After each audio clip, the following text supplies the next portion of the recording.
This is Calvin Castine. We're at the corner of the Bryan Road, the Lost Nation Road, and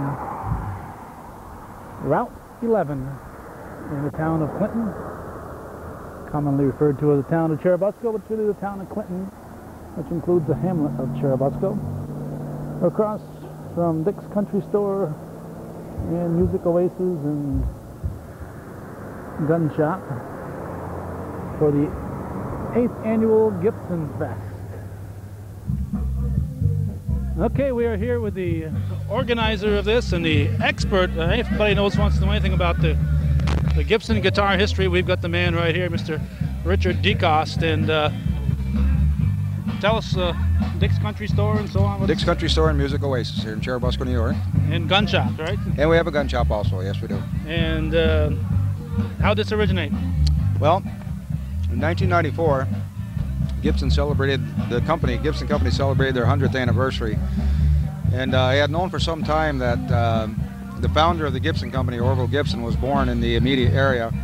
And I knew roughly where he was born, but I hadn't narrowed it down, so I made up my mind that I would that year narrow it down to his exact location, which I did, which is just down the road we're on here a little ways, and over at the end of the road over to the left about a mile, just in the town of Chateauguay.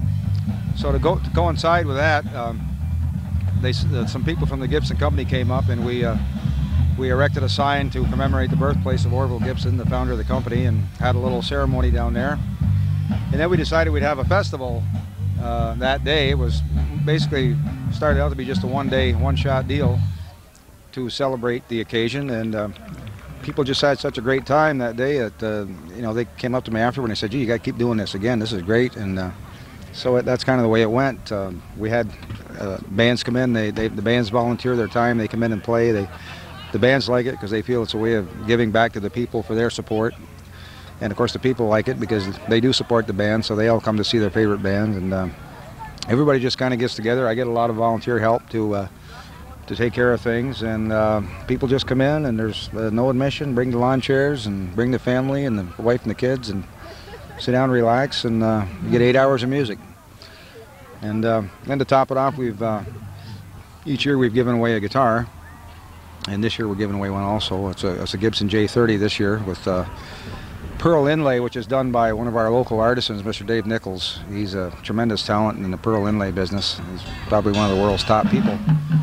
And he does some inlay for us on that, and so we give them all a free chance on that too. So you can come and hear music and maybe go home with a $2,000 guitar, and it doesn't cost you a dime. I'm sure many people are surprised when they come up here and find out it's free admission. Yeah, that does surprise them. I mean, today's world, you pay for just about everything, no matter what it is, how small it is. But we're glad to be able to do it that way. We sell, some food to kind of offset our advertising costs, things like that. We try to move a few T-shirts, but basically, if I can break even on the whole event, I'm happy, and everybody has a good time. It's a topic of conversation throughout the year. I think people in the area really look forward to it now. This is our 8th year doing it, and every year people always say, well, we'll be back next year. So as long as they're willing to come back, we're happy to keep doing it for them. Now, because you're not selling tickets, there's no way to get an accurate count on attendance, and I'm sure some people come and leave and maybe even come back. Any idea in the course of the day how many people will wander in here, just roughly? Well, we have some kind of a gauge by the number of tickets that we give away on the guitar, because almost everybody that comes does sign up, take a chance on it, although some, as you say, some stay, some don't stay. But it has varied anywhere from, like in the early years, it was like 500 and 600. We had 98, 99 were our peak years. We figured about 2,500 came and went. In fact, in 99, maybe even a few more. The year 2000, the weather wasn't good for us. We had rain. And 2001, it's still early, and it looks like we've got a pretty good crowd here started. I don't know. I would estimate maybe 400 or 500 here, or somewhere in that area. It's hard to. Sometimes it surprises you when you count one little group in one area, and you multiply that by the number of groups here. It adds up pretty fast. So. Yeah, right by this table here, there's got to be at least a dozen people in that one little spot. That's right. It doesn't take long. We start. So usually we get a minimum of 400 or 500 people, and we've had as many as over 2,000, 2,500 people. Who are some of the bands that are donating their time today? Well, today we have Bootleg, which has donated their time every year so far. They've been here every year with us. We have Midnight Special, a band from Malone, New York. We have a band called 2 Bits. They're the band that's playing right now. They're from Tupper Lake. And of course my band always plays, the Busco Bandits. And this year I've organized a couple of groups with some special guests and people that I used to play with. Kevin St. Germain, Dan Wills, and Tim Ferguson will be up there playing. So we got about 7 different shows, plus we got some clog dancers here a little bit later on. The Border Country Cloggers will be in to do two short shows, one before and one after one of the bands here, around about 4:30, 5 o'clock. So we've got a good day's full of entertainment. Well, some years you've had to hustle to get the hay off the field there to have this in, right? Yes, we have. We had one year that it rained almost right up to the day we were ready to do this, and there again, you can always count on your neighbors. That's what I love about the North Country. One of the neighbors who had one of the new round balers said, "I can take that off even in the rain," and he did. So he came over and he basically took it off in the rain, and actually they were able to use it, and it all worked out good. They were able to use the hay. They had to use it pretty quick though. They had to use it pretty quick, but they were able to use it, and everything was a success all the way around. Yeah, it's touch and go sometimes. Yeah. Now, reason I'm here is because we're going to come back with Gordy Little, and we're going to go around with you, and we're going to do some history of the Gibson. Maybe even look at your store to see what you have there. Have the Gibson family ever played here at this? Obviously, I think I've talked to you before. They're not necessarily related to, maybe way back to the Orville Gibson, the famous Gibson brothers of the local area. Yes. Last year, Eric Gibson was here, and Eric sat in with our band on a couple. And the year before that, we had Eric's sister, Erin Gibson, came and did some fine singing. And I think the year before that, we actually had the Gibson Brothers band. They played with, at the time they had Mike Barber and Junior Barber, and then Lee and Eric, of course. They played some fine bluegrass for us that year, so we usually try to get one of them. And this year, we were unable to get either of the brothers because they're away for the weekend. They've gone to Nashville to hopefully do some business down there, and but maybe next year we'll get them back in here again. They do a fine job. We sure enjoy having them. Okay, I'm going to stick around just long enough to get one number by the Busco Bandits, and then I'll be giving you a call, and Gordy Little and I'll come back and do a little history with you. All right, sounds good. All right, thank you. Thank you. Bye-bye. Okay. Now, earlier today I was in Dannemora. In fact, I came right from Dannemora to here in the town of Clinton on Route 11, and there's a parade going on there, and also going on today is the annual car show in Malone, and I'm wondering how this 1957 Chevy managed to escape that car show. There's a few vehicles here that we're going to just take a look at while we're waiting for the Busco Bandits, and Dick Decosse told us that it was the group that's going to be performing now is kind of the original group of the Busco Bandits, not the current group that's out and about performing, so it's a kind of like Old Timers Day, the group we'll be seeing. We'll stay around, as we said, for one number, then we'll head home and see what the family's up to on this beautiful Sunday afternoon. There are a few older cars in the area. Here's a Dodge. Let's see what it says here. It's a Meadowbrook, Dodge Meadowbrook. Doesn't say the year, but I'd put it in the early 1950s. A blue Dodge Meadowbrook.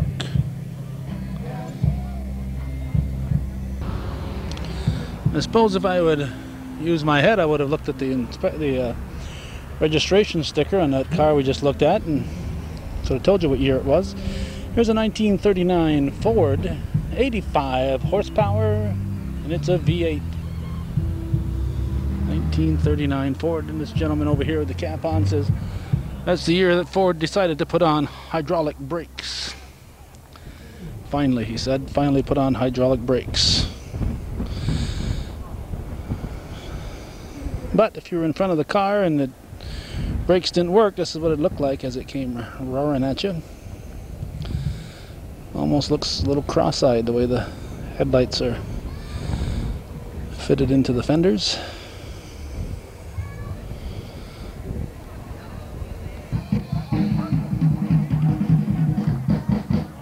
crowd is getting larger as the day progresses. We're less than an hour into the program. As was stated, there are 8 hours of music, free music for the enjoyment of the people who come. Bring your own chair. Some people bring their own shade. We see these little portable tents popped up everywhere. And many people bring their own refreshments. They have refreshments available for sale. But a lot of people bring their own. If you're coming, I'd suggest maybe you ought to buy a few here from Dick's Country Store to help support their efforts.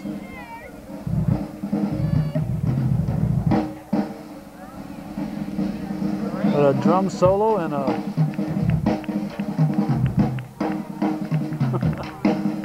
dance exhibition going on here. Impromptu, of course.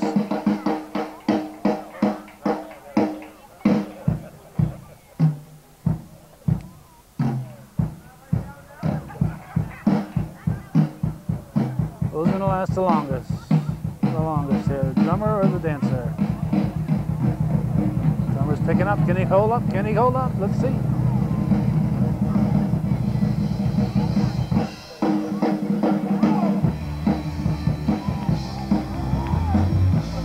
He's gonna make it.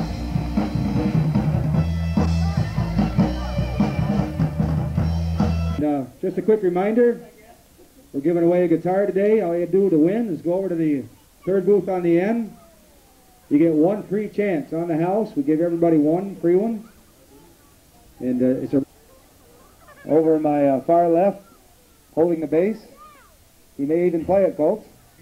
Mr. Kevin St. Germain. I'm sure some of you remember Kevin as a Busco Bandit. I don't. Oh, way back when. And back on the drums, we've always kept him in the back as much as possible for obvious reasons. He does have a nice Jeep, however, that he drove here. I don't know if he ever got such a nice Jeep. He broke all of the other toys that I knew of. Anyway, back there on the drums, we have Mr. Dan Wills, who also was a Busco Bandit for a good many years and now has his own fine band, Slab City. And they play all over the place, wherever they're called to duty. Bill Jock is here too. I saw him someplace. Did you? Hey, Joe. And, Former Busconian. And he and his wife Carl Sears up. passed up an anniversary trip just to come up here and be with us today. So we're going to do this whole set of music for him. Dedicated to Carl Sears and wife.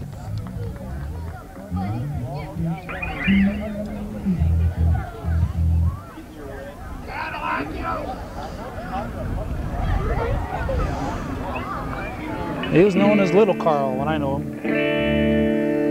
We're going to do one number here, then we're going to head out and come back and do the history All right, here we Orville go. Gibson right after the old-time version of the Busco Bandits get through one number.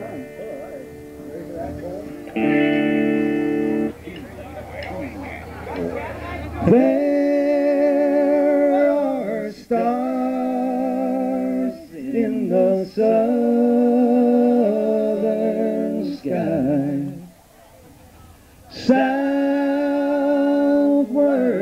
as they go.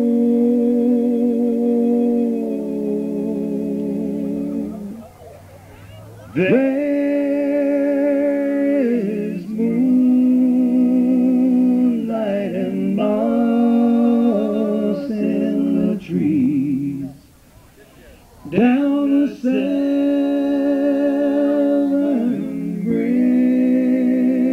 bridges road.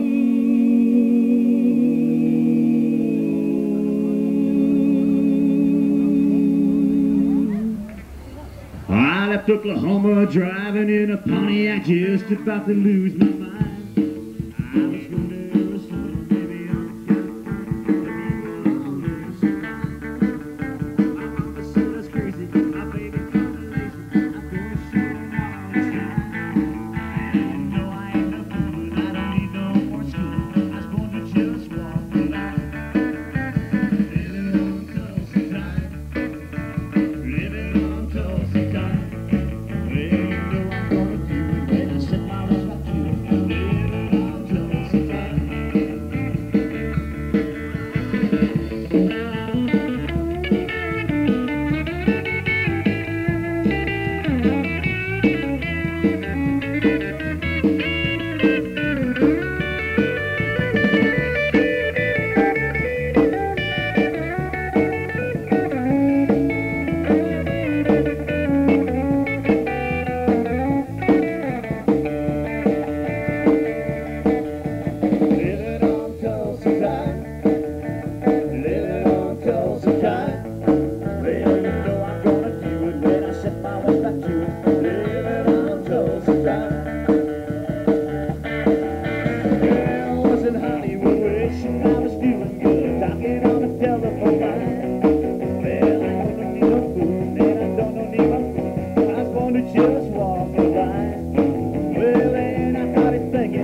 around. Here comes Gordy.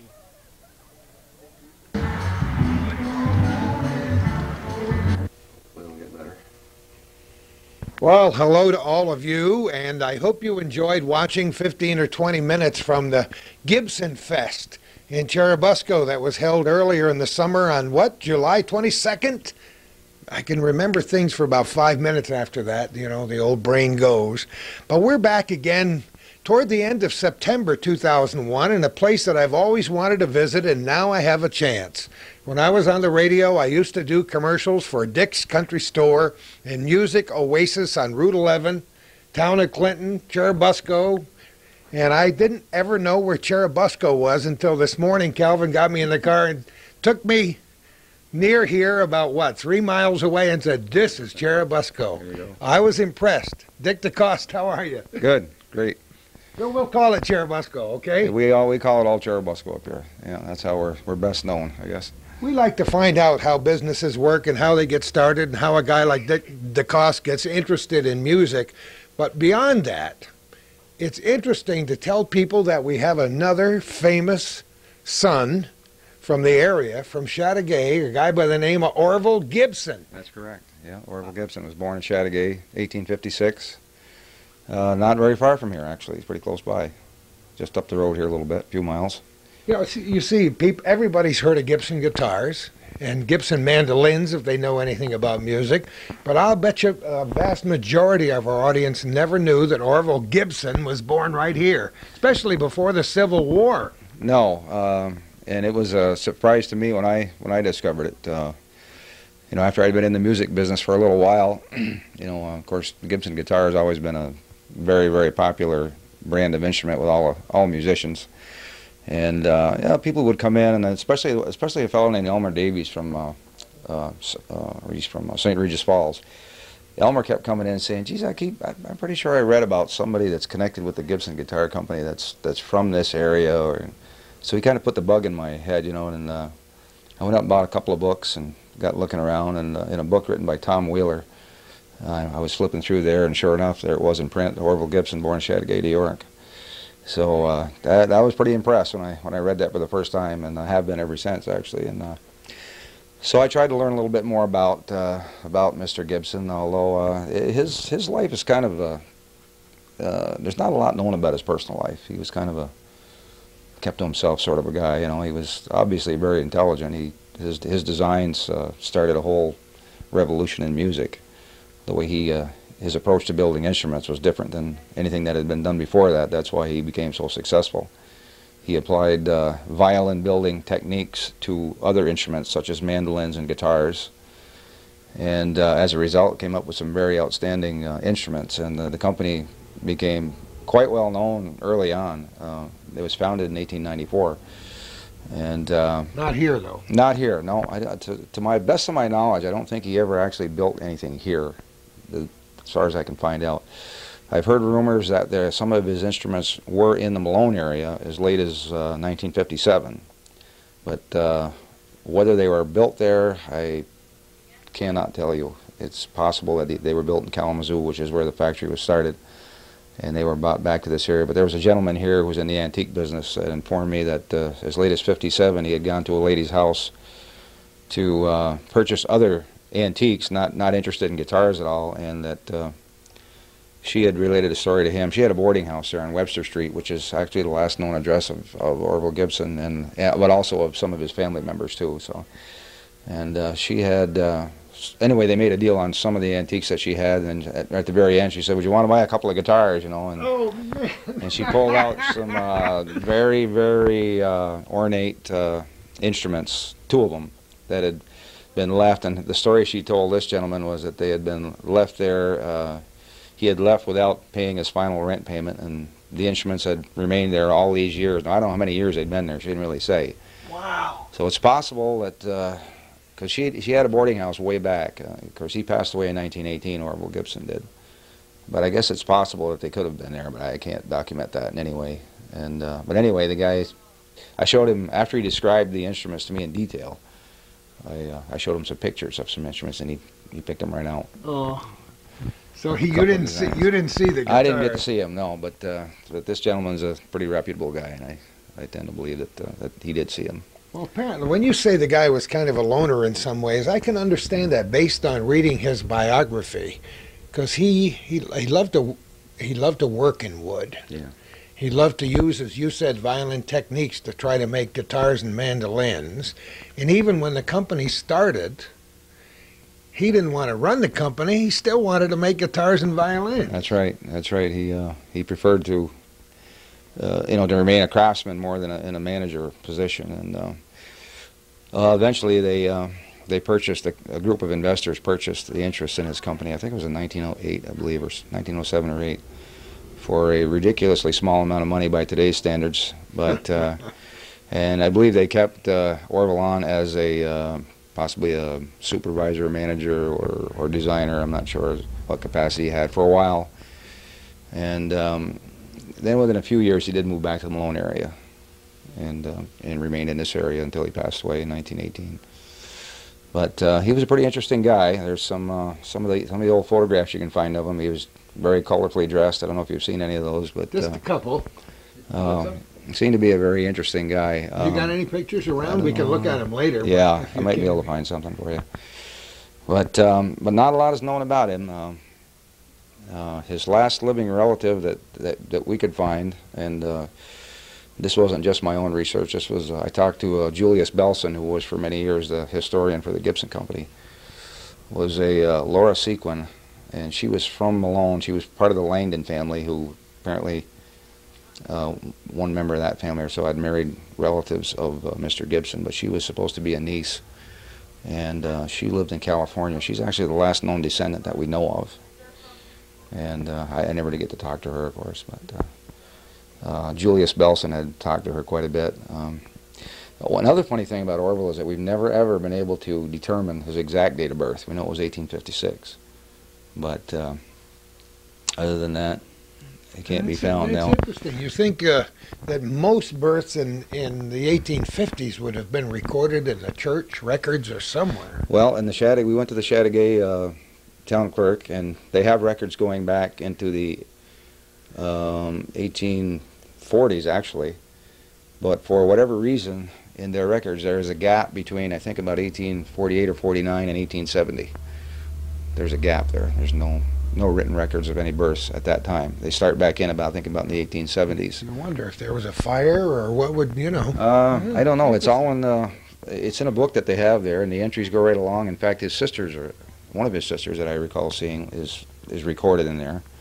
But then from about 1850 on, there's no records. There's a space, and then they start in again about 1870. So whether there was a different town clerk that had a different book at that time that's been lost, or hard to say. But we've checked census records. The 1860 census record shows them in the census, but they don't give a date of birth. In fact, I don't think date of births were required until I believe the 1900 census required dates of birth. But and that was only released recently for public viewing, the census records from 1900. So immediately when I heard they were available, I called Kalamazoo, Michigan, and spoke to a very nice lady at the library there. And she went through the records. And I believe she had already been through the records, because I'm seeing other people had called asking about this. But for whatever reason, he was living there, as far as we know, but he's not on the census. Isn't that amazing? So he amazing. This guy was a mystery in more ways than one, yeah, he was hard to keep track of, yeah. So I don't know about the 1910 census records. I don't know that they're available as yet, but perhaps maybe we can find him on one of the records. I think he was probably back in Malone, or maybe still possibly in Kalamazoo, but he was in one of the two places. And sometimes maybe this little program called Our Little Corner on Hometown Cable can get some people to come out of the woodwork who might have information. I'm sure you'd love to hear from anybody. Oh, we would. A couple of things that happened is when we were trying to pinpoint the exact place of birth, the location of it, is we had originally thought it was a house that is still standing down there, which is now owned by Tom Cosgrove and his wife Sandy. But somebody came forward and said, no, that's not it, definitely, because they knew the history of that house. So as you say, these things do pop out once you get the word out. And in 1994, we did do a little more research, and we did find the exact spot where the house. Oh, you did? Yeah, we have found it. And it doesn't exist anymore? There's just a foundation there now. Just a foundation. It's the house was there until I believe Tom Cosgrove told me. Tom's lived right there pretty much his whole life. until about 1977. It was still there up until that time, but it apparently must have been old. So there probably are photographs somewhere. I'm sure in the town of Chateauguay there are some folks that have some photographs of the house. Now, whether it would look as it did when he was there, when he was born there, it's hard to say, but at least it would be something. It would be nice to have pictures. Somebody can put something together about this man's life, and we'll learn some of those unknown chapters as time goes on. Yeah. You know, I'm just thinking, we mentioned mandolins and guitars. A lot of the younger people who might be watching this program may not know much about mandolins. You and I have heard mandolins all our lives, and long before we were born, there were mandolin bands in the early part of the century, and I can remember as a small child my mother having one of those, looked like a butternut almost, mandolin, you know, with a deep back on it, and she was pretty darn good back in the early part of the 1900s, and even after I was born in the 30s. So mandolins were pretty hot on college campuses and bands all over the country, right? Oh yes, they were. Yeah, that was. And for Lester Flatt and Earl Scruggs. Oh, they did wonderful for those guys. But yeah, they had mandolins in many different sizes. You know, what we commonly call a mandolin today is a fairly small instrument, but they had some bigger ones. You know, to get into the different tonal ranges that are possible. And yeah, they had mandolin bands, which I've never had the opportunity to hear one. Wish I heard could. them on record, and there were a lot of them recorded in the early parts of the 1900s on those old thick records that were only recorded on one side. Oh yeah, and I've seen those. In fact, I have a few older recordings, but I don't have anything with the mandolin band. I'd like to hear something. A lot of times an orchestra would have a mandolin in it. And now, you know, there's still a lot of people who play mighty fine mandolin, and I'm sure you sell mandolins right here in your store. As a matter of fact, well, acoustic instruments in general, but I'll say more specifically, mandolins have had a kind of a rebirth of interest within the last couple of years. Largely, probably, in fact, to the fact that there's, you know, a lot of the movie soundtracks are featuring acoustic music. Of course, one of the most recent ones, Brother Where Art Thou, created a lot of interest in. And kind of grassroots, play your own music, and we're getting a lot of the young people, I think, that have developed an interest from things such as that. But yeah, the last couple of years, our sales have been pretty good in mandolins. We've just sold a lot more than we were selling prior to say 3 or 4 years ago. Hopefully, before this program is finished, we'll learn a lot about musical instruments and a lot about Dick Decosse, in addition to more about Orville Gibson. But once again, we have to realize that some of our viewers don't know what the word acoustic means when it applies to a mandolin or a guitar, so maybe we ought to explain that to them. Well, an acoustic instrument is an instrument such as the guitar here, which is not electrified. Okay, it is, when you play it, you just hear the natural sound of the instrument without amplification or without any electronic pickup or anything. As opposed to over on the other side of the room, maybe there's some electric guitars which have to be plugged into amplification in order to get any volume to be heard. But an acoustic instrument doesn't. It's got volume and tone all on its own. And the nice thing about an acoustic instrument is that in the middle of the day, if you decide you want to play, you just pick it up out of the stand, sit down, and start playing. You don't have to plug it in or warm it up, and it's ready to go.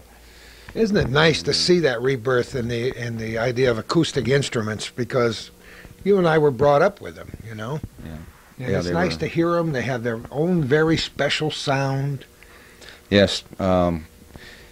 A lot of times they try to electronically duplicate, you know, the acoustic sound, but it's pretty difficult to.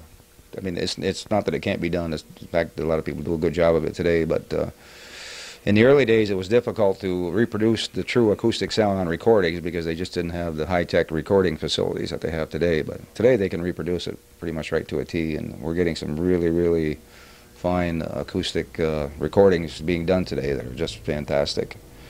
It's nice to go back in time and recover some of those good things, like tube-type amplifiers.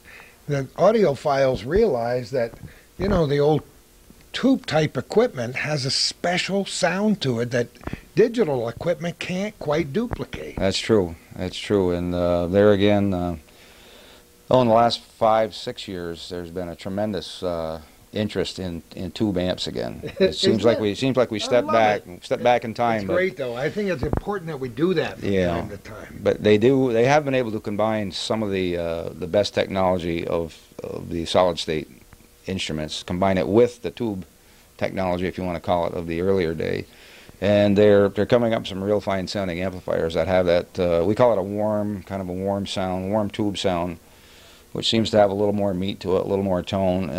I think tube amps respond to the touch of the musician better probably than the solid state ones do, because the tubes have kind of a life of their own and an identity of their own. They really do. They really do, yeah. You can change tubes in an amp and actually make it sound different by just popping one set out and putting another set in. You can make that amp sound a little bit different. And they just respond differently to you know, when they're driven harder or when you play lighter on the instrument. They respond differently, and they're more expressive, I guess. A tube amp's probably more expressive than a solid state amp, or you can be more expressive because the amp's kind of part of you. You know, it becomes part of your setup certainly, and it responds to what you're doing in a different way than a solid state does. I'm glad you mentioned the youth getting interested in acoustic guitars again, the youth of today. It's amazing how things go around in circles and come back and meet us again. And I was telling Calvin that I have a grandson, Alan Baker, who lives up in Saranac Lake, who discovered the acoustic guitar in his young life and wanted to learn how to play classical guitar, and spent 4 weeks this summer at a classical guitar camp. How many teenagers do you know that would want to do that? He's really hung up on classical guitar, and now he's learning how to play jazz on a guitar. And I say more power to him. I think that's fantastic. You know, the classical guitar is a study that you wouldn't take lightly. There's a lot of practice and a lot of technique involved. It's a most excellent training for anybody that wants to play guitar. I'm not saying that you have to learn how to play classical to be a good guitarist. You don't, but it certainly is some of the best training. It does allow you to go on and pursue other styles, and anything you would learn by studying classical guitar would certainly be useful in any other style that you would pursue later on. But it's there again, we've seen more interest in the classical guitars in the last couple of years too. It's amazing. I love it. We're going to pause for just a moment and come back and talk with Dick Decosse at Dick's Country Store and Music Oasis here on Route 11 in Cherubusco, and talk more about Orville Gibson and who knows what all. Well, we decided to go on the road for a minute. We headed down the Lost Nation Road. I slammed Dick's finger in the door, so we may not be friends. I don't know after. Are you going to be all right? Yeah, I'll be fine. I'll be fine.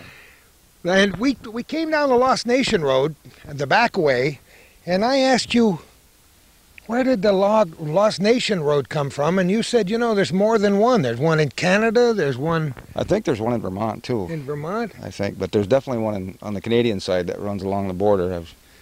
And we've always wondered, where did they come up with the name, or what it pertains to, or how did it come to be? And nobody's been able to... I've asked a lot of people in the area, and they pretty much say, well, it's always been that way as far as I can remember, and nobody really knows I'm gonna have to knock on Addie Shields' door and see what she knows. She'll probably give us about 45 minutes on the origin of the Lost Nation Road, or if any of our wonderful would-be historians or old-time viewers have any idea, call Calvin or me, or call Dick Decosse at Dick's Country Store and Music Oasis, and let us know. We'd love to know in a future program and tell you. And if it was called the Lost Nation Road elsewhere, then it's got to have an origin. It seems like maybe the Lost Nation Road here and the one at least in Canada it seems like they may have been connected. It just seemed very odd that within a mile or two of each other they'd have two roads in two different countries with the same name. So, well, that's just a guess, though. Yeah, we decided to come up here because this is it. First of all, you thought it was the house next door years ago, right? Yeah, that was my first guess. But I wasn't really aware of this location, and well, I think the Malone Telegram worked with a story on this subject with Dee Brown, and we had put that picture of that house in the paper, and we got some response very quickly that that was not it. It wasn't the right one. It wasn't it, which was good. They always respond when you're wrong. Well, that was a good thing. But that's great. We found out, and then in just before 1994, in the early spring of '94, we were able to determine this. Well, through the efforts of a friend of mine, Ed Bourgeois, Clinton Abstracts down there.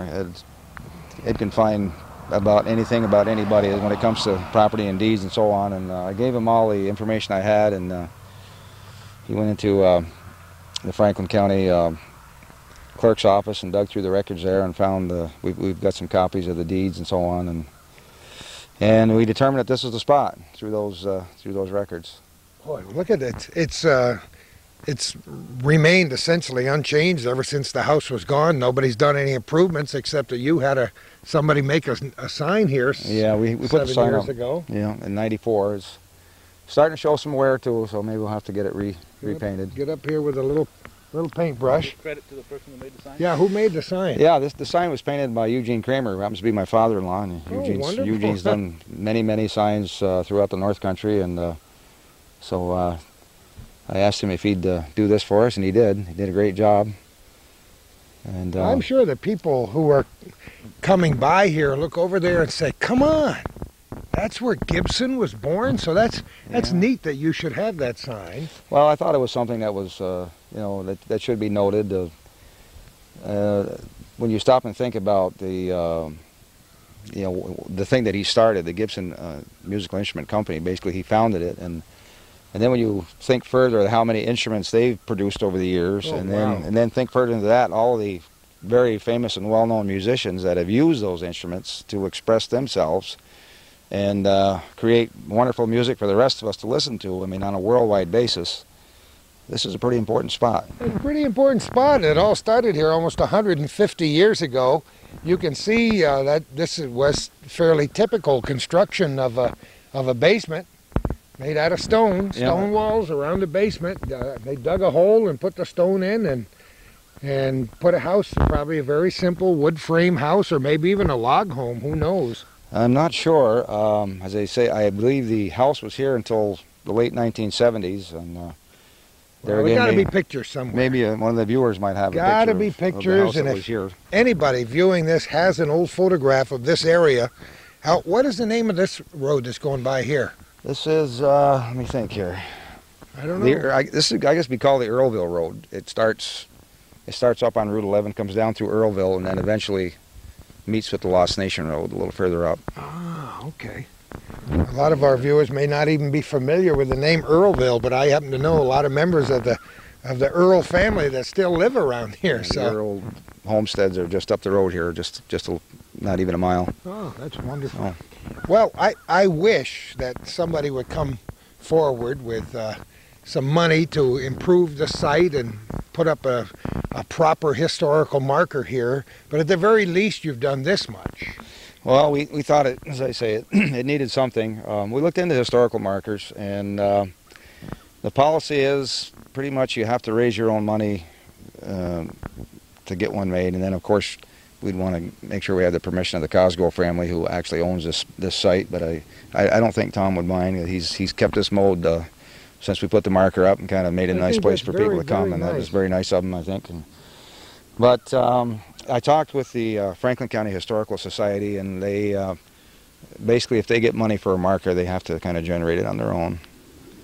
Well, who knows? But it's possible. You know, it's still a very, very good possibility. And when you consider the importance of the spot, based on the name recognition, there aren't very many people who have ever listened to music or heard anything about music who don't know about Gibson guitars. That's true, or and maybe some people that just like music but aren't interested in how it's created, and they probably haven't known it, but they'll know it now that they've very likely heard a Gibson instrument being played. Oh, there's no question. Since they've you'd have to such live in a dungeon not to have heard it somewhere along the line. So it's somewhere or other you've been touched by what happened in this spot here. Well, while we're standing here and before we go back to the store, one of the reasons we came down here right now instead of at the end of the show was because Dick wanted to pick up an old mandolin that you had at the house. Right. And we're going to take a look at that later on, because Orville Gibson was really into mandolins, right? Yes, he was. That was he was one of the first, or he was the first, to apply violin building techniques to the mandolin, which changed the sound of the mandolin. Prior to that, they were pretty much a flat top instrument, but he worked with the bracing, worked with the shape of the top, carved backs, carved tops, and so on, and he produced a better sounding instrument, and became very well known for it almost immediately. People noted that his instruments did projected sound better. They had more volume. They were obviously he did something right. He did something right. Yeah, and it didn't take very long for his instruments to catch on. I think before we go any farther, we should also point out that Orville Gibson didn't invent the guitar, and he didn't invent the mandolin. Guitars were being made. As a matter of fact, if you study the history of musical instruments, you can see back what the forerunners to guitars and mandolins looked like back during the Middle Ages, can't you? Oh yes, they go way back. In the Middle Ages, they look crude by our standards today, but they basically have been the same. In the Middle Ages, the fretboard could be the frets were tied on. They weren't metal. They were gut. Kidding. They were tied on, and you could position them where you wanted. So I guess if the musician had a good ear, you ended up with a good sounding instrument. If you didn't, it might be a little sour in places. But the developments have just gone on and on. You know, with the metal frets, steel reinforced necks, things like that have all improved the playability and the durability and the sound of all these instruments. So there's been a lot of changes since then, but the basic idea is still the same. I mean, the violin goes way back to the days of Rome and before. So you know, we certainly weren't the first to think of, you know, a vibrating string producing a sound which was creating music, but not at all. We've definitely have fine-tuned it in this day and age to where it's in the modern guitar, I imagine we should probably really trace back to the early 19th century. In the 1830s, 1840s, there were some pretty good guitars being made. Well, the Martin Guitar Company was founded in 1833, and of course they're world famous. At that time, there's a lot of history about Martin. I don't know if we got time to get into that, but we got time to do whatever we want to do. They started in 1833, and a lot of their instruments were built and carried west by a lot of the people that settled the west, so that it carried the instrument across the country. And of course, in their case too, they developed the design of their instruments, and they've improved them, and they've come up with some very fine sounding guitars over the years, and mostly through a lot of hard work. And Martin's not a company that makes changes in a hurry. They thoroughly test any change or any addition to any of their instruments that they make, and so when it's put in the hands of the consumer, you can pretty well count on getting a top quality instrument. And Gibson the same these days too. They do the very same thing. So as a result, we've got some pretty fine instruments to choose from today. Each one has its own little subtle tonal quality that you may or may not like. One person may like the quality of a Gibson, one may prefer the sound of a Martin. Every quality guitar actually has a sound of its own, really. I mean, you could have two guitars, exact same model, and they might sound just a teeny bit different, and they might sound a lot different in some cases. But because, you know, being all made out of wood, every piece of wood grows differently. There's a lot of variables in it, but basically the design and construction today is very well perfected. I would say they've got it down to a science. In fact, it is pretty much a science. They've studied these things in laboratories and so on, and they've taken the best results, and as a result, we're fortunate to get some very good acoustic instruments today. That's wonderful. We're going to go back to the store. We're going to look at that mandolin.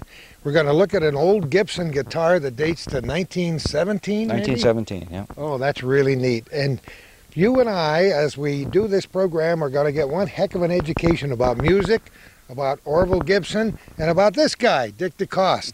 As soon as we get a Band-Aid for his finger, we'll be right back. Okay. All right, we're back in the store. We didn't want you to see us speeding down the highway. We're back in here, and you got the mandolin. And tell me a little bit about that, Dick. Yeah, this is it's an A2 model, probably made somewhere around 1915 to 1920, somewhere in that time period. It says the Gibson. The Gibson, yeah, that's what they put on the headstock. That's all done in pearl. They took the patience to do a lot of things in pearl back in those days.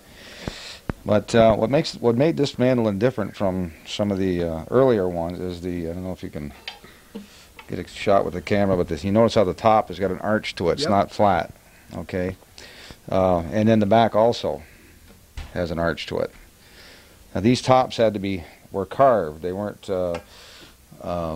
they weren't just like steamed and bent. In some cases, these were started out with a thicker piece of wood, and they were carved to shape, the front and the back. They did a lot of work to do it. And then in the process, they would, you know, sound them out until they had the right thickness and got the right tone. So each instrument was pretty much a one-person project, or they're all very individual sounding. You know, a heavier neck joint was put in there. Of course, and then of course Gibson liked to dress them up with a little binding on the neck. He did some binding on the body, which was kind of nice. But these were things that hadn't been done in the, you know, toward the end of the 1800s. They were mandolins were pretty much flat top, I believe, for the most part. But he took the principle of the violin and. What, you mean you're not going to play it for us? Couple strums, huh? You broke my finger. Oh, I'm sorry. Yeah, I broke his finger. That's the excuse now, because I smashed his finger. If you can see the violin, oh yeah, the violin has an arch top. Yep. As opposed to being flat. So Gibson thought this was very interesting, and he applied those principles to his instruments, and came out with some very, very extraordinary sounding instruments. Yeah, as a result. I told you I remembered that mandolin that my mother had, but it was you know, it had a huge. All I could think of was a butternut, because it had a huge bowl on it. Okay, that was those are they call those gourd mandolins, gourd shaped, or yeah, they were a little different design. Those were actually probably a European design more than a U.S. design. They had a huge back, and the top was made in two angles on most of them. It came up this way and then it tipped back. Those are very beautiful. A lot of them. They were just. When I told Calvin, I remembered it. I seem to remember it almost the body of it being made in strips. I'm not sure. They were put together in sections. In sections. To shape the bowl of a mandolin. Yeah. A lot of work. Yeah, Calvin said, "Where is it now?" I said, yeah. "Where's all that old stuff we should have saved?" That was popular for a long time. You still find them around. You still find them here and there. People come in with them.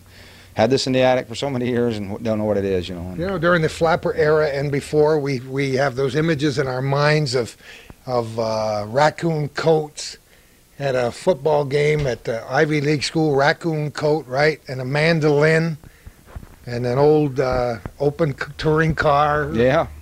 But anyway, how did you, or do you want to tell us how you acquired this? Is that? Well, I acquired that from, let me see if I can remember now. I acquired that from a fellow by the name of Dick Mace, who lives out in Canton. And Dick is a player, and Dick is a collector of many things. And somewhere along the way, we made a trade, and I ended up with his mandolin, and he ended up with something I had. So, Trader Dick here, yeah. right? I love it. Well, it's a classic. I don't know how many there are left. There got to be some of the old ones around, but it's nice to own one, isn't it? Oh yeah, yeah. You don't find these every day. They're kind of scarce, and they're being picked up more and more. And you know, collectors are putting them away. A few people still playing them, that's what they should be played. You know. Really? Yeah. You see old banjos every once in a while. I love it. You see somebody in a band that's got a really neat old banjo. You know. Well, instruments, even if they're old, if they're just left to lay around, if they're not properly cared for, the wood warps, twists, and after a while, it's just not as good as it used to be. So, if you've got one laying around the house, you should, if you want to keep it in some kind of condition, there's a few things you can do to help it out if you're not going to play it. It seems like a guitar or a banjo or a mandolin that's played every day. You know, if they're not abused, they stay in very good condition, and that's what they were meant to do. Don't you wish you knew who owned this one originally? Originally, yeah, it'd be interesting. I'm sure it has quite a history. You don't know if it was somebody personally or in a band up around Canton, or no, it came from that area. But as I say, Dick is the guy that I got it from. He's kind of a trader of sorts, so he may have traded it from somebody else with somebody else. But it's hard to say where it came from. Did you have to restring it, or with the? Yeah, we put new strings on. I mean, that's kind of like changing oil in your car. You got to do it every so many thousand notes or whatever. But that's just a common practice or common maintenance on an instrument. The strings usually, even if they're not played, you know, they're metal. They do corrode. And, you know, they do need to be changed. And of course, some people have the idea that changing the strings takes away from the value because they're not the original strings, but that really is just a myth. If you want the instrument to sound good, it needs good strings on it. And the mandolin is entirely different kind of instrument than the guitar, and it's played very differently, isn't it? Yes, it is. It's there's 4 pairs of strings. You have each pair is tuned to the same note, so it gives you a lot different sound. It's hard to describe the difference, but and of course it has a shorter scale. It's tuned to a higher pitch. It's a lot different than the guitar. The chord structure is different. Say the tuning. The tuning is actually very similar to a violin. Is it really? Yeah, the pitch of the strings as you go up the fingerboard here. Let me get this out here. This is an E. These 2 are E strings, which would be the same as the violin, and you have the A, D, and the G, which would be the exact same as the violin. It's in the same pitch as a violin, the same tonal range. Ah. Yeah. But you don't play it with a bow. No, you don't use the bow on it. You use a pick, generally a flat pick. It's not something they play much with fingerstyle either. Usually they're played with a pick. And this one, as you can see, somebody enjoyed it. They got a lot of the finish worn off the back of the neck, so that was been played quite a bit. I imagine it was used a lot. It's been used a lot. Yeah. Maybe in a North Country band somewhere back in the early part of the 20th century. Well, that is a treasure. Do you know of any other old mandolins in northern New York by Gibson? Yeah, there's a few here and there. You know, we've had a few come in and out of the store from time to time. Yeah, not a lot of them. Not a lot of them of this time frame, but there's a few around.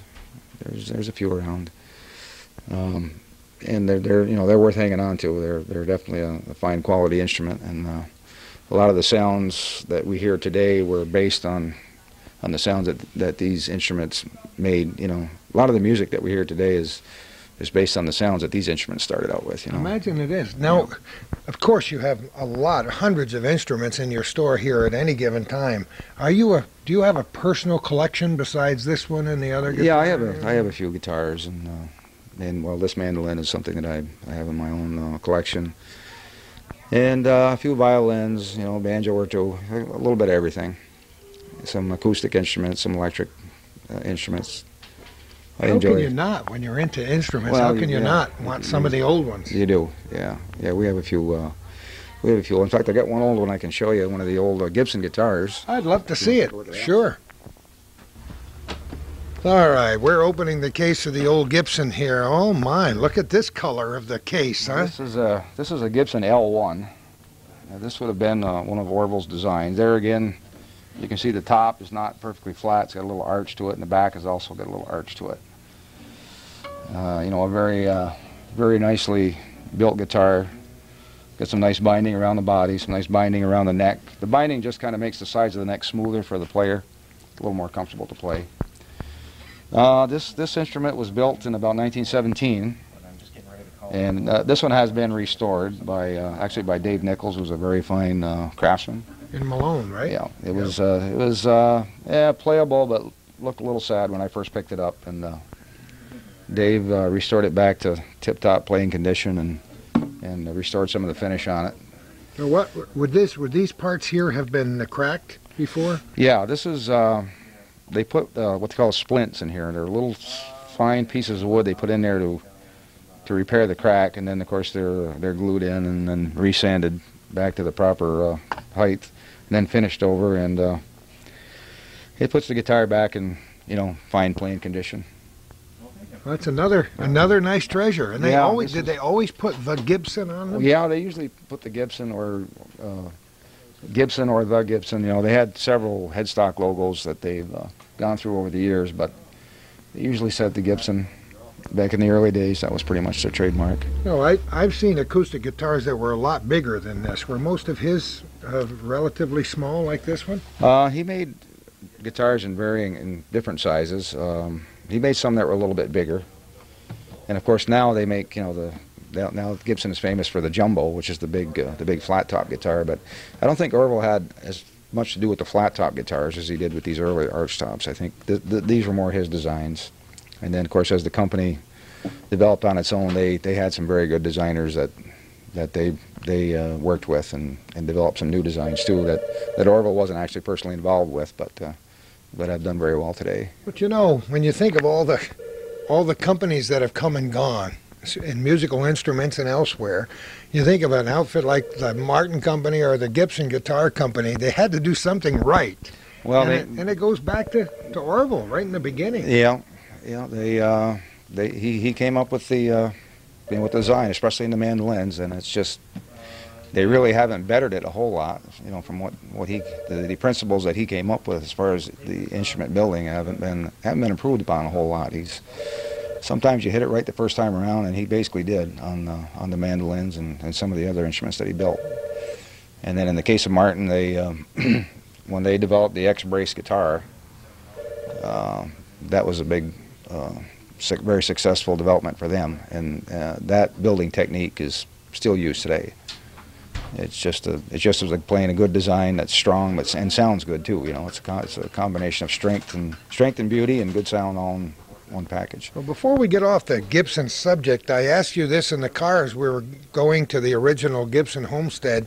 I asked you if the very well-known Gibson brothers from this area might have been related to Orville back there somewhere, and you said they haven't quite made that connection. Well, no, they haven't. As I say, one of their relatives, their older relatives, I believe, had said to their father that at some point in time that their family had relatives north of Chateauguay, New York, which would have been kind of lead us to think that there might have been a connection there, but I don't think that they've been able to, do a study or the genealogy, whatever it is, to actually determine whether they had relatives or they were from the same family tree. But they certainly got a good dose of the musical ability. Boy, didn't they, though? Huh? They sure did, and they do a great job. Well, let's go back a little bit in time and learn a little bit about Dick Decosse. You were born, we not very far from right here. No, I was born right in Churubusco. Yeah, just on the Luby Road, which is 2 or 4 miles from here. Yeah. I was born at home. Probably one of the last ones to be born at home. Maybe I won't say that. There've been quite a few born at home here in the North Country, but so I'm from here. You know.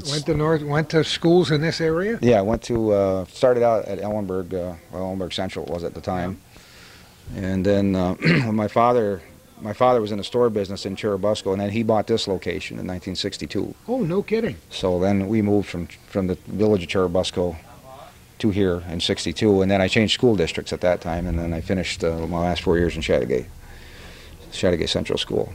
So we've always lived right in the area, always pretty close to where I was born, basically. Worked a couple of years away, went to college for a couple of years, worked a couple of years away, but then I ended up coming back here. This is from the where I North like to be. Country, you always end up coming home, don't you? And those of my kids who moved away wish they could afford to live here, you know.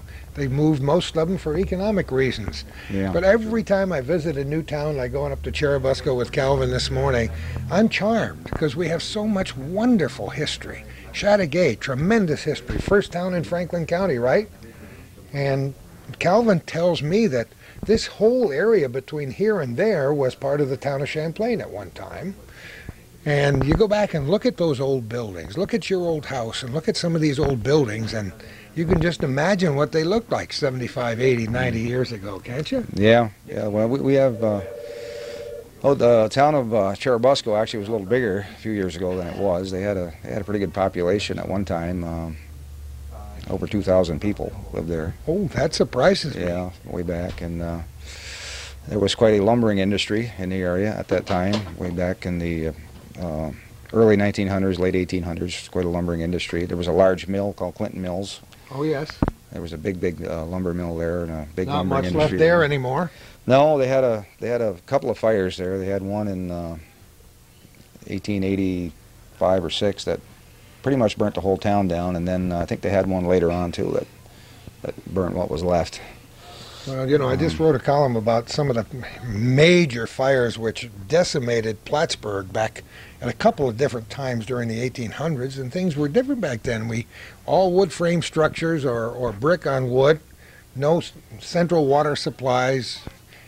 You know, you didn't have pumps that could shoot water very far, and so things burned. Yeah. And when they burned, very often, if they're in a community, everything went before it got over with. Yeah, that's what happened in Clinton Mills in the, I remember if it was 1885 or 1886. It was May 14th anyway, I remember the date. But the fire started west of the town, and it just burned right up the road because the road was covered with wood chips and whatnot, and it just like a fuse. It burnt up to the R.W. Adams lumber mill, and then, of course, immediately got into there, and that burned, and then when it was all done, there was only maybe 8 or 10 buildings left, little small buildings that didn't burn. The railroad station burned, everything burned. Wow.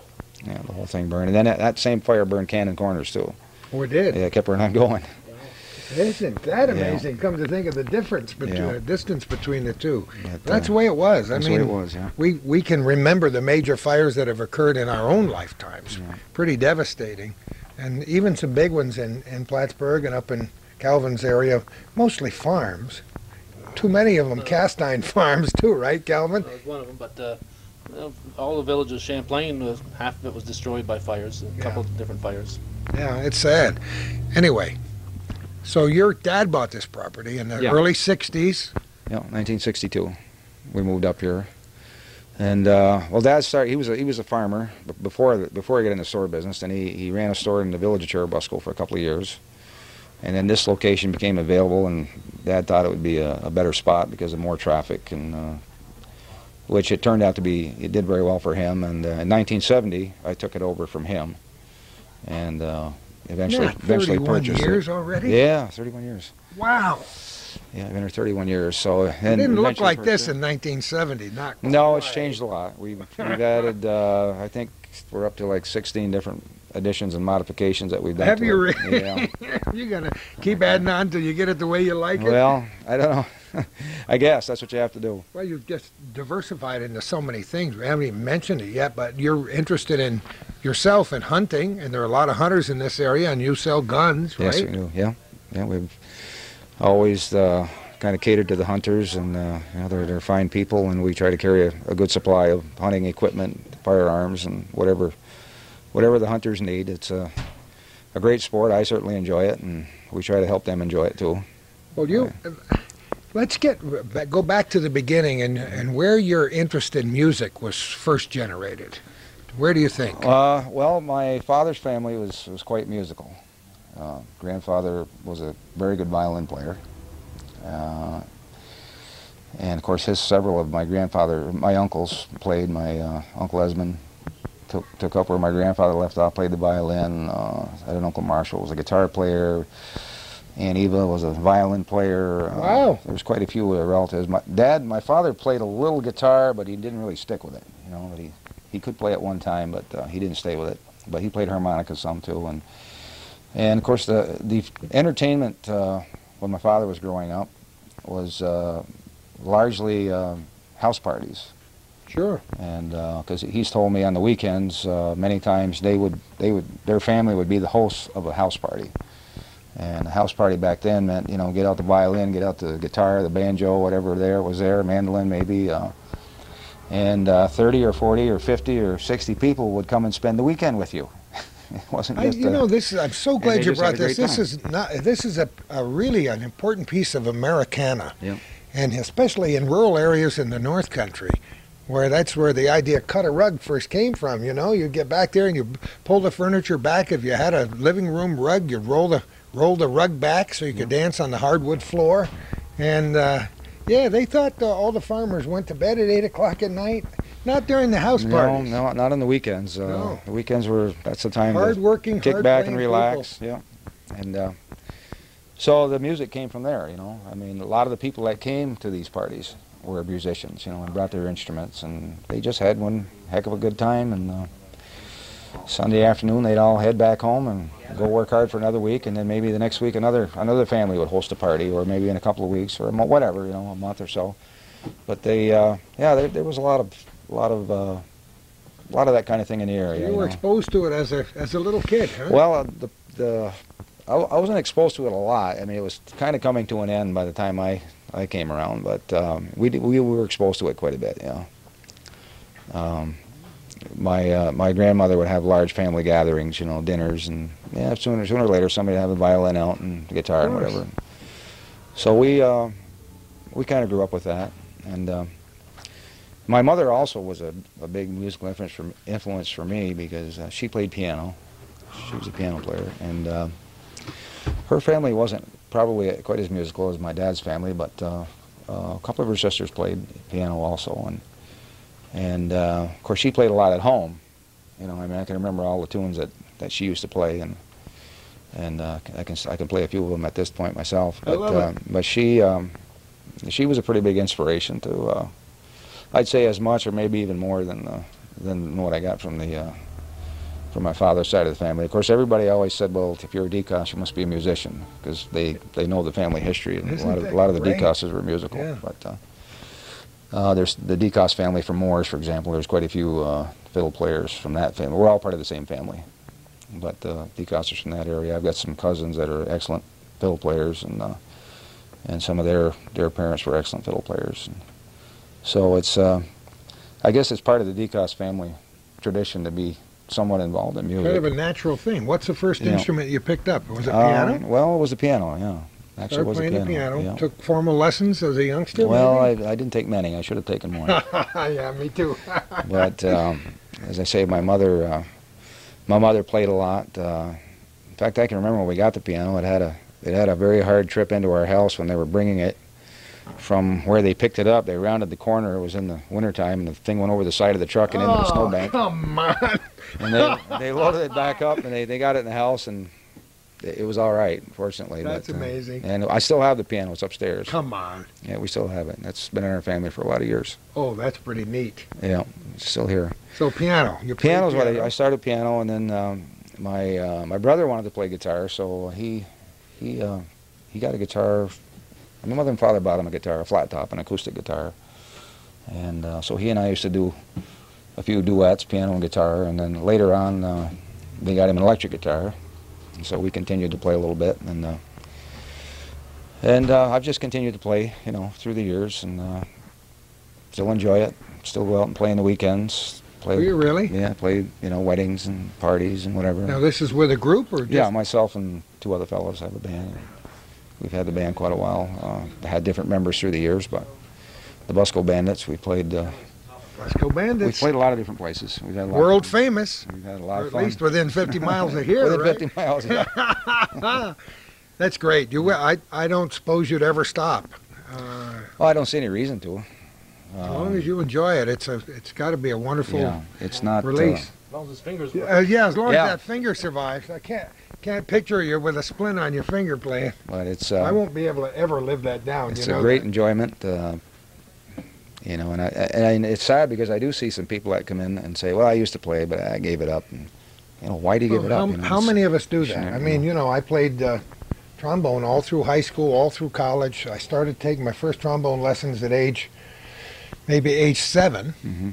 And when I moved up here and got into the radio business, it consumed all my creative juices, it seemed. Yeah. And I never touched the trombone again.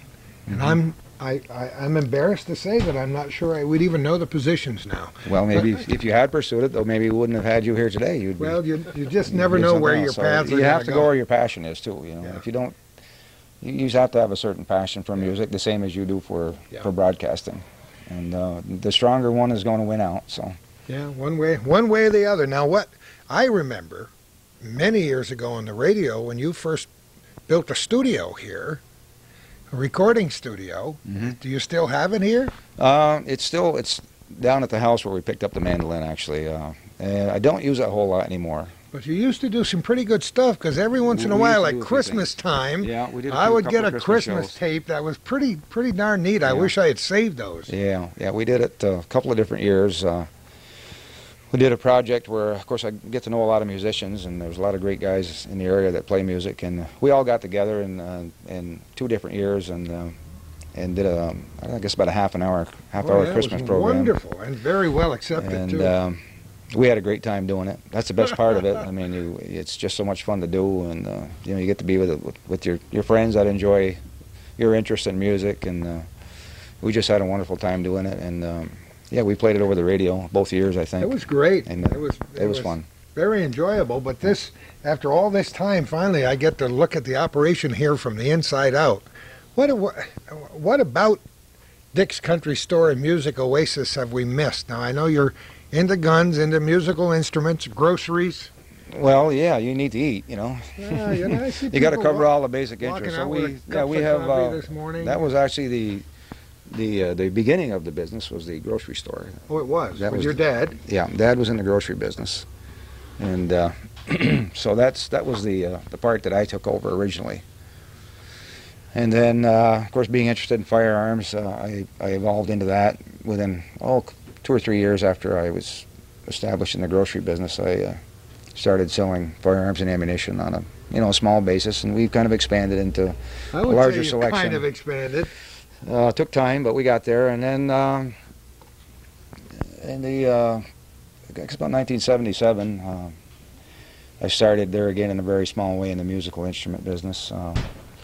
I was playing a little music here and there, and people would come in the store and say, "Gee, boy, I wish I could get a set of strings someplace without having to go to Plattsburgh." Of course, Plattsburgh's not that far away, or Malone, or wherever it was. And I said, "No, I'll look into it." So I found a couple of suppliers that supplied a variety of small goods, strings and picks, and just started carrying a few odds and ends. And then, next thing you know, a guy said, "Well, gee, can you get me a guitar?"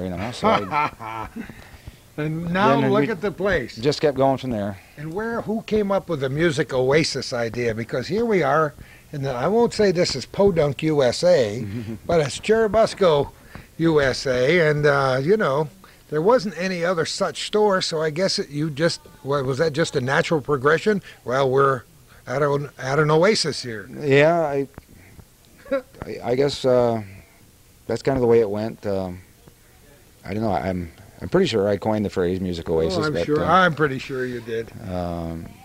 Yeah. Well, actually, That's a I name guess that sticks in your mind. Yeah, a couple of people probably came in and said, "Gee, this is like an oasis." This is like being an that we're out in the oasis. middle of nowhere. Middle of nowhere is used a lot out here too. Yeah, well.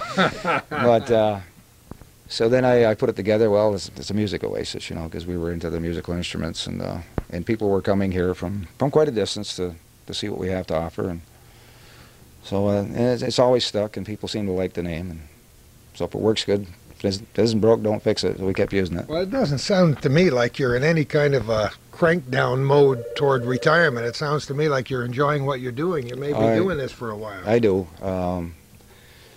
You meet so many nice people. A lot of good musicians come in, and you get free entertainment here because people come in and try out an instrument, and while they're doing that, Well, that's true too. I you never get some thought good of that. entertainment. Sure.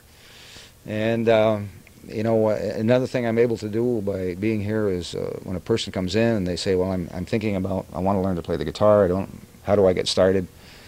Well, I'm hoping that maybe through my efforts, if I can help them out to pick out an instrument that fits their needs, fits their budget, and so on, and catches their eye, that maybe I can start another good musician on the road that I've been on for so many years and that I've enjoyed so much. And in a lot of cases, in a year or two, I see that guy back and saying, "Well, I'm ready to move up to a little nicer instrument."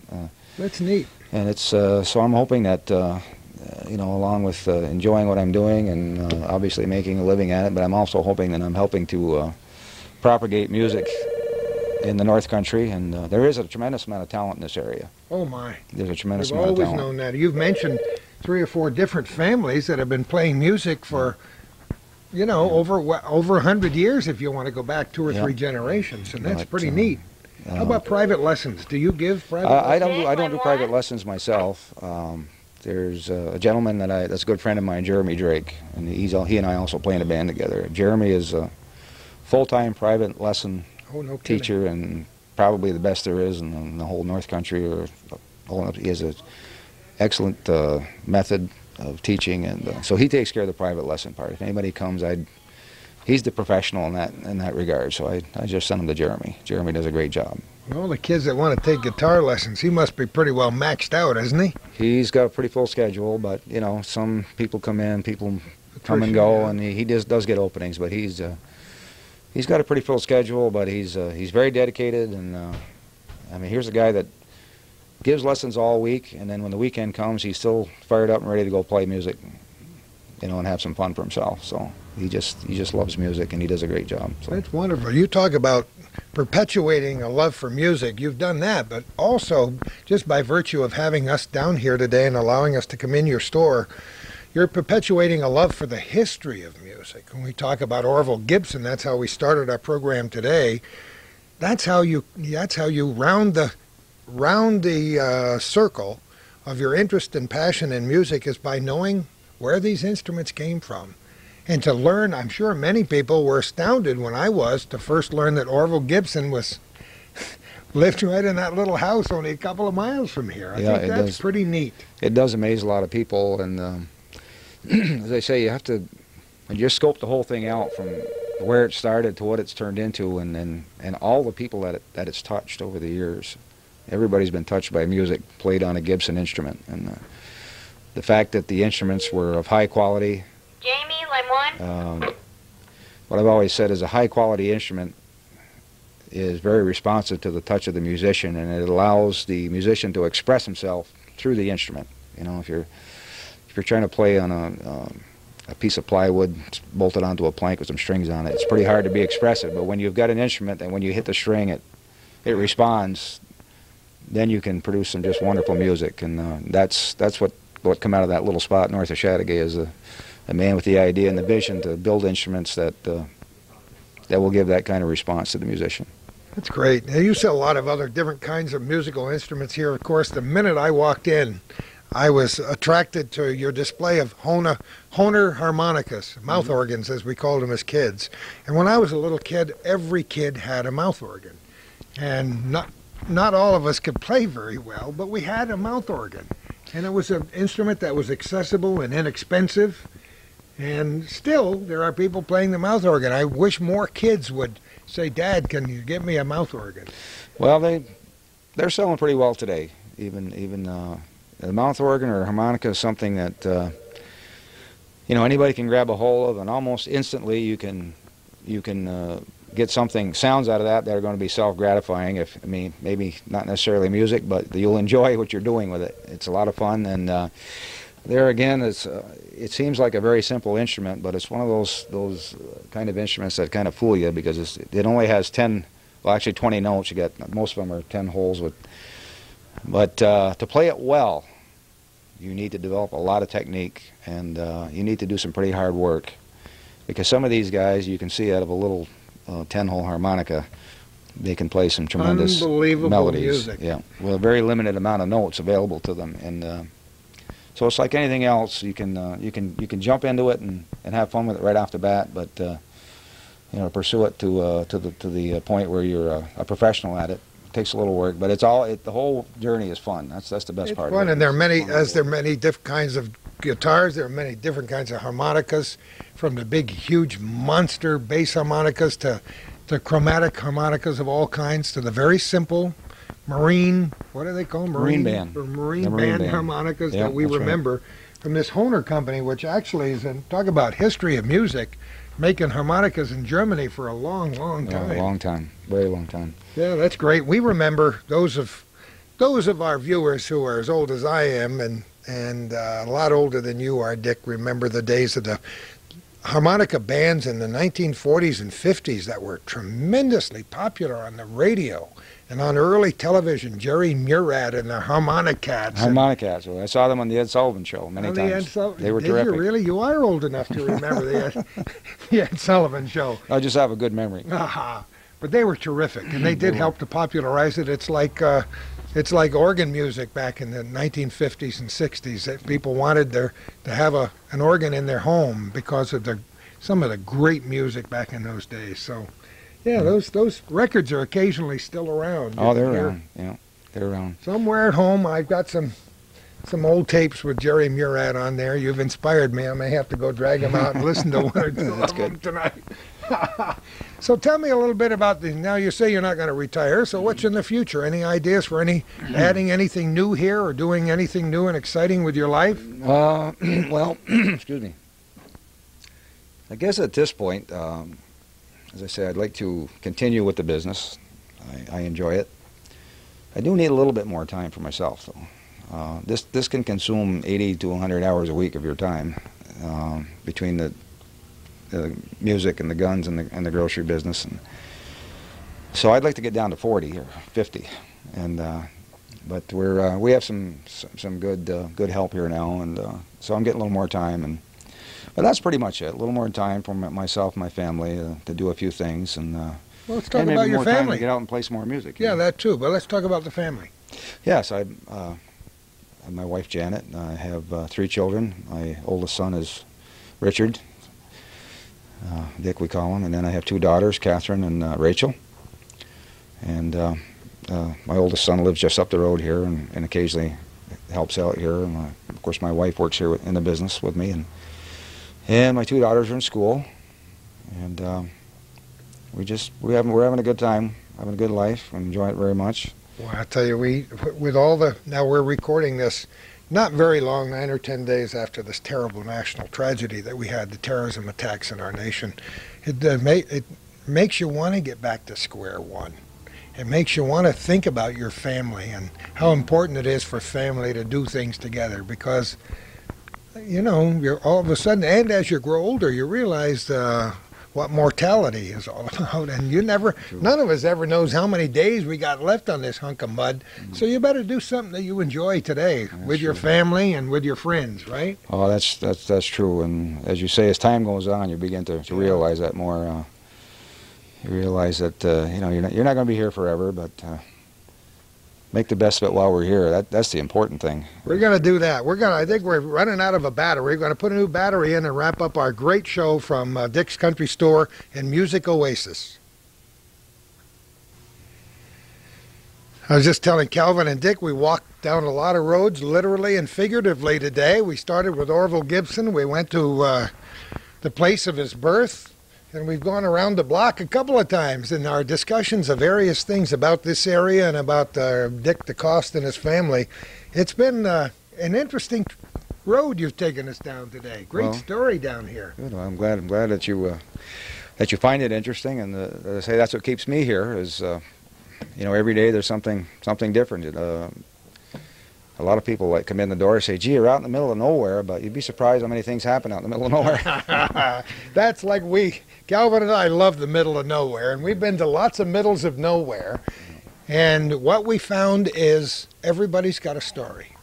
Yeah. And if we can pry the story, some of these people we haven't pried the story out of them yet, but everybody's got a story. And it must make you feel good to be able to share your story. Of course, you do it every day. Share it with the people that come in, but that's what life is supposed to be all about, I think. Well, yeah, share the good things, you know. Let's help each other out. And yeah, that's the way it should be, and it's very enjoyable, and it makes for an enjoyable life. And that's why I keep doing it, because, you know, whether we're sharing a hunting story or a story about a guitar or music or whatever, or we're up there talking about a new recipe for the deli. It's all. I imagine there are lots of hunting stories. There's lots of hunting stories.